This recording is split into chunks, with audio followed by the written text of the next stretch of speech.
I'm Max Dalton, and in this video I'll show you how to adjust your Spotify volume level on the Spotify mobile app.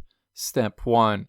Open the Spotify app on your iPhone, iPad, or Android device. Step 2. Tap your profile icon on this screen to open a menu and then tap Settings and Privacy.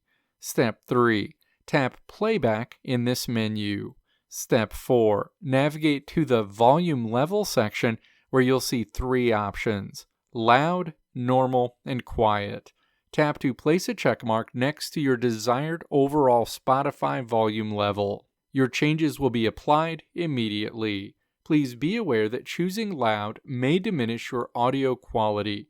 Alternatively, audio quality won't be adjusted if you choose either normal or quiet. Let me know if this video helped you out in the comments below. If you liked what you saw here, click the video links on the right side of the screen to check out another video.